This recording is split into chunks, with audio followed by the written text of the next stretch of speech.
Hello everyone, welcome back. आज हम सीखेंगे निखिलम सूत्र से गुणा कैसे करते हैं। ये वैदिक मैथ्स का ही पार्ट है। इसमें हम देखेंगे कि हम 10 को आधार मानकर निखिलम सूत्र से गुणा कैसे करते हैं। वैसे बेस 100 भी होता है और 10 भी होता है और आप और भी कुछ मान सकते हैं, लेकिन आज स्टूडेंट्स हम आधार मानेंगे 10 को और उसी से हम निखिलम सूत्र से गुणा करेंगे। तो सबसे पहले है क्वेश्चन हमारे पास में 12 × 8। तो यहाँ पर सबसे पहले आप लिखेंगे संख्या, सबसे पहले आप लिखेंगे यहाँ पर संख्या और यहाँ पर लिखेंगे विचलन। सबसे पहले हम लिख लेते हैं संख्या। संख्या है हमारे पास 12, हमारे पास आधार क्या है 10। तो ये जो हमारे पास 12 है वो 10 से कितना बड़ा है, यानी कि 10 में हम कितना जोड़ें कि 12 आता है, यानी कि 12 10 से 2 बड़ा है, यानी कि विचलन हो गया हमारे पास प्लस का 2। अब यहाँ पर हमारे पास दूसरी संख्या क्या है 8। ठीक है, अब ये 8 10 से कितना छोटा है, तो देखिए 10 माइनस यदि हम 2 करें तो हमारे पास आता है 8। तो हमारे पास विचलन क्या हो गया माइनस का 2। यानी कि स्टूडेंट्स यदि हम 10 में से 2 घटाएं तो हमारे पास संख्या आती है 8। तो यहाँ पर हमारे पास विचलन हो गया माइनस का 2। ओके, अब कुछ इस प्रकार लिख देंगे आप। अब आप यूं भी कर सकते हैं 12 - 2, या आप यूं भी कर सकते हैं 8 + 2। तो 8 + 2 हो गया हमारे पास 10। ठीक है, और आप लगा देंगे इस प्रकार स्लैश। अब यहाँ पर जो दोनों संख्या हैं उनको आपको करना है मल्टीप्लाई, सिंपल। तो +2 का -2 से मल्टीप्लाई करेंगे, हमारे पास आता है माइनस का 4। स्टूडेंट्स अब आपको इस बात का ध्यान रखना है कि यहाँ पर नेगेटिव में संख्या नहीं आएगी, और स्टूडेंट्स यहाँ पर केवल एक संख्या की ही जगह है। ठीक है, यहाँ पर हम सिर्फ 1 डिजिट लेंगे।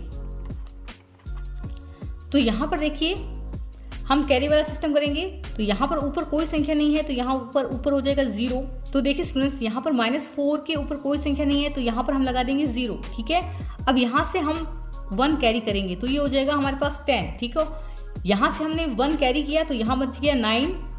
ठीक है, और ये 10 - 4 हो गया हमारे पास 6। आंसर आपका क्या होगा 96। सिंपल। सो स्टूडेंट्स नेक्स्ट है हमारे पास 13 × 15। तो सबसे पहले आपको लिखना है 13 × 15। यहाँ पर हम लिखेंगे संख्या और यहाँ पर हम लिखेंगे विचलन। सिंपल।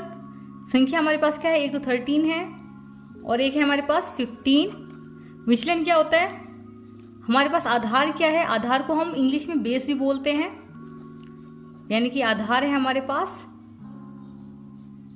10। ठीक है, तो ये 13 10 से कितना बड़ा है +3, और ये 15 10 से कितना बड़ा है +5।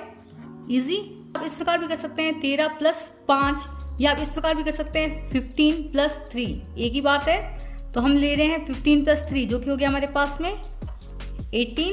स्लैश लगा देंगे, इन दोनों की करेंगे हम मल्टीप्लाई। तो 5 × 15, क्योंकि यहाँ पर हमें एक ही संख्या लेनी है, ओनली एक डिजिट लेना है, तो यहाँ 5 तो फिक्स रहेगा, जो ये 1 है वो आगे कैरी हो जाएगा और ये जुड़ जाएगा कुछ इस प्रकार से 18 + 1। ओके, तो ये हो गया हमारे पास 18 + 1 19। आंसर है आपका 195। तीसरा क्वेश्चन है हमारे पास 8 × 9। ठीक है, यहां पर सबसे पहले आपको लेना है संख्या और यहां पर लेना है आपको विचलन। सिंपल, इजी है। यहां पर आप संख्या लिख देंगे 8, यहां पर संख्या लिख देंगे 9।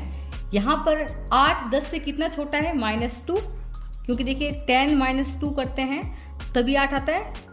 तो यहाँ पर 8 10 से -2 छोटा है। ठीक है, 9 हमारे पास 10 से कितना छोटा है -1। ओके, 8 - 1 7, 2 -2 × -1 1। आंसर है आपका 71।